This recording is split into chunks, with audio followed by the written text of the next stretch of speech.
അറിയാ മനസ്സൊക്കെ ഒരുമാതിരി അറിയാ. അതിന് മാത്രം വിഷമം എന്താടാ നിനക്ക്? എടാ ഇന്നലെ ആ സുമേഷ് വീണ്ടും എന്നെ ആക്കി കൊന്നടാ. നിന്റെ വായിൽ എന്തിരിക്കണം? നീ തിരിച്ചങ്ങോട്ട് പറയണം. എടാ തിരിച്ചു പറയാന്ന് വെച്ച് കഴിഞ്ഞാൽ വാ തുറക്കുമ്പോ അടുത്ത കൗണ്ടർ അടിക്കുമോ? എന്നെ പയ്യ കൊണ്ടാണ്. എന്നാ പിന്നെ നീ വായി അടച്ച് മിണ്ടാതിരിക്കണം. അങ്ങനെ അനു മിണ്ടായിരിക്കല്ലോ ഞാൻ.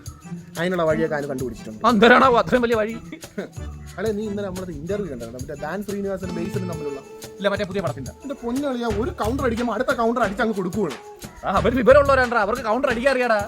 നീ പറഞ്ഞു വരുന്ന എനിക്ക് വിവരമില്ലെന്നോ? അല്ല അങ്ങനെയല്ല ഞാൻ പറഞ്ഞത്. ഉള്ളാരിയല്ലേ നമുക്ക് പറയാൻ പറ്റുള്ളൂ. നീ ഒരുപാട് ഞാനേ അവര് എഴുതി അവര് പറഞ്ഞ കൗണ്ടർ എഴുതി വെച്ചിട്ടുണ്ട്. ഇതിനെ കാണാതെ പഠിക്കാനോ? കാണാതെ പഠിച്ചിട്ട് അവന്റെ മുന്നിൽ ചെന്നിട്ട് ഇതേപോലെ കൗണ്ടർ ഞാൻ അടിക്കും. ഇതെത്രയും കാണാതെ പഠിച്ചു വെച്ച് സുമേഷിന് മുമ്പ് പോയി നീ കൗണ്ടർ അടിക്കുമെന്ന്? കൊള്ളാം കൊള്ളാം കൊള്ളാം. നീ ഇത് ആരെങ്കിലും പരീക്ഷിച്ച് നോക്കിയിട്ടുണ്ടായിരുന്നു? ഇല്ല.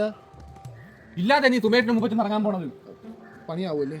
പിന്നാൽ ആരെങ്കിലും ആദ്യം പരീക്ഷിച്ച് നോക്ക്. കൊള്ളാങ്കിൽ മാത്രം അവന്റെ മുമ്പ് ചെന്ന് ഇറങ്ങിയാൽ, ഇല്ലെങ്കിൽ അവിടെ നിന്ന് വീണ്ടും പുഴുവണ്ടേ? പയ്യൻ തൊട്ട് അങ്ങോട്ട് നോക്കണം.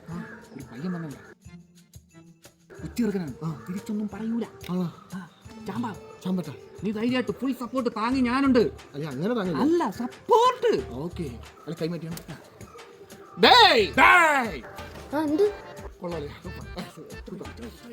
എവിടെ പോണ്ടാ? എവിടെ പോയാലും നിങ്ങൾക്ക് എന്ത് തർക്കുത്തരം പറയുന്നോടാ? തർക്കുത്തരം പറഞ്ഞെന്ത്? കൈവിട്ട് സ്കൂളിൽ പോടാന്ന് പറയാ. കൈവിട്ട് സ്കൂളിൽ പോടാ? കൈവിട്ടല്ല, സ്കൂളിൽ പോടാന്ന്. സ്കൂളിൽ പോടാ. ഞാനെവിടെ പോയാൽ നിങ്ങൾക്ക് എന്ത്? വലിയ വായിൽ ചെറിയ വർത്തമാനം പറയണമെന്ന് ചോദിച്ചു. ചെറിയ വായിൽ വലിയ വർത്തമാനം പറയുന്നോടാ? അതല്ല, തിരിഞ്ഞു നിന്ന് തിരിച്ചു പറയടാ. വലിയ വായിൽ ചെറിയ വർത്തമാനം പറയുന്നോടാ? ചെറിയ വായിൽ വലിയ വർത്തമാനം പറഞ്ഞു.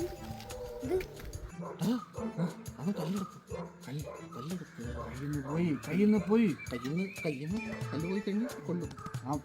അവന്റെ അച്ഛനമ്മ അറിയാന്ന് പറ. അവന്റെ അച്ഛനമ്മ എനിക്കറിയാം. നീ പറയണ എന്തെങ്കിലും ഒക്കെ. അച്ഛനമ്മ നിനക്കറിയാമോ? അല്ല നിന്റെ അച്ഛനമ്മ എനിക്കറിയാം. ഞാൻ ബേസിലെ ബേസിലാണ്. വീട്ടിൽ പോടാ. നീ സപ്പോർട്ട് ചെയ്യാന്ന് പറഞ്ഞിട്ട് എന്താ ഒന്നും മിണ്ടാതിരുന്നതോ? അവന്റെ കയ്യിലിരിക്കുന്ന കല്ലിന്റെ എറി നിനക്ക് കൊള്ളണോ? അത് വേണ്ട. പിന്നെ ഞാൻ എഴുതി വെച്ച സാധനങ്ങളൊന്നും അല്ലേ ഞാൻ പറഞ്ഞത്. നീ എന്തൊരു എഴുതി വെച്ചെന്ന് എനിക്കെങ്ങനെ അറിയാടാ? നീ കണ്ടതൊക്കെ എഴുതി വെച്ചിട്ട് നീ എന്റെ അടുത്ത് വന്ന് പറഞ്ഞു, ഞാൻ എന്തൊരു പറയാൻ? ഞാൻ കുറച്ചുകൂടെ സപ്പോർട്ട് പ്രതീക്ഷിച്ചേട്ടാ. ഞാൻ ശ്രീനിവാസ് എങ്ങനെയാണ് ചില സമയങ്ങളിൽ ഒന്നും മിണ്ടാറില്ല. ബേസിൽ എങ്ങനെയാണ് എന്തെങ്കിലും കൊണ്ടോണ്ടൊക്കെ പോകുള്ളൂ. ഈ കണക്കിനാണെങ്കിൽ അവന്റെ എറി വേഗം